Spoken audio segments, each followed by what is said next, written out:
പണ്ടൊരു ഇമാമ പറഞ്ഞിട്ടുണ്ട്, എൻ്റെ ഉമ്മ മരിക്കണതിൻ്റെ മുമ്പ് മരിക്കാനും എനിക്ക് പേടിയാണ്, എൻ്റെ ഉമ്മ മരിച്ചതിൻ്റെ ശേഷം ജീവിക്കാനും എനിക്ക് പേടിയാണ്. ഒന്ന് ശരിക്കും ആലോചിച്ച് നോക്കി നിങ്ങൾ ഈ വാക്ക്.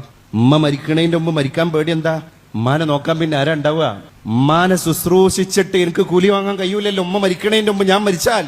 ഉമ്മ മരിച്ചതിന്റെ ശേഷം ജീവിക്കാനുള്ള പേടി എന്തുകൊണ്ടാണ്? എങ്ങനെ പിന്നെ ജീവിക്കുക?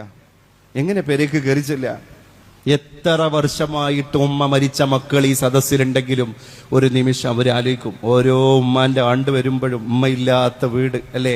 ഉമ്മയില്ലാത്ത വീട്. ആദ്യത്തെ ഉമ്മ മരിച്ച 3 ദിവസമൊക്കെ വീട്ടിൽ ആളും ബഹളവാ.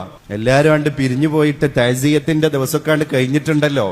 ഉറ്റവരും ഉടയവരൊക്കെ അവനാന്റെ കുടിക്ക് അന്തപ്പക്കം മിന്തപ്പക്കാണ്ട് പോയതിന്റെ ശേഷം ഉണ്ടല്ലോ, പെരേലുണ്ട് നിറഞ്ഞു കിടക്കണ ഒരു ശൂന്യത. ഒരു മുറിക്കും ചെല്ലാൻ വയ്യ. അവിടെ ഉമ്മാന്റെ പർദ്ദ, ഇവിടെ ഉമ്മാന്റെ ഷാള്, ഇവിടെ ഉമ്മ വെച്ച കഞ്ഞിപ്പാത്രം. അടുക്കളയിൽ നിന്ന് എങ്ങനെ ഇനി കഞ്ഞുടിക്കുക? നമ്മൾ ചിന്തിക്കണം. ഉമ്മ മരിച്ചതിന്റെ ശേഷം ജീവിക്കാൻ പേടി. അതുകൊണ്ടാണ് ഒരു മഹാനായ ഇമാമ് പറഞ്ഞത്, ബാപ്പ മരിച്ചു. ബാപ്പ മരിച്ചപ്പോ ബാപ്പാന്റെ സ്വത്ത് കോരിയൊക്കെ മക്കള്, സിബ്ലിങ്സ്, അഞ്ചന്മാരുണ്ട്, ഏട്ടന്മാരുണ്ട്, പെങ്ങന്മാരുണ്ട്, എല്ലാരും ബാപ്പാന്റെ സ്വത്തും പറമ്പൊക്കെ കോരിച്ച് കൊണ്ടുപോവാ. ആ കൊണ്ടോണ്ടതിന്റെ ഇടയില് ഈ മഹാനായ മനുഷ്യൻ പറഞ്ഞു, നിങ്ങൾ ബാപ്പാന്റെ സ്വത്തും പറമ്പും കോംപ്ലക്സും ഒക്കെ കൊണ്ടേക്കോ, ബാപ്പ ഈ ദുനിയാവിൽ ഇട്ടേച്ച് വെച്ച ഒരു സ്വത്തുണ്ട്, അതെനിക്ക് വേണം. ഇത് ലിസ്റ്റിലില്ലല്ലോ. അയാൾ 10 സെന്റും 15 സെന്റും 5 ഏക്കറി ഒന്നും എടുത്തിട്ടില്ലല്ലോ. എന്താ പിന്നെ ബാപ്പ അവിടെ ഒഴിവാക്കി പോയ ഒരു സ്വത്ത് ഞാൻ കൊണ്ടുപോകുന്നു പറഞ്ഞത്? ആ മനുഷ്യൻ കൊണ്ടുപോയത് ഉമ്മാനെയാണ്. സ്വന്തം പെരേക്ക് ഉമ്മാനെ കൊണ്ടുപോയി. ബാപ്പ ഒഴിവാക്കിയ ആ സ്വത്ത് എനിക്ക് വേണം.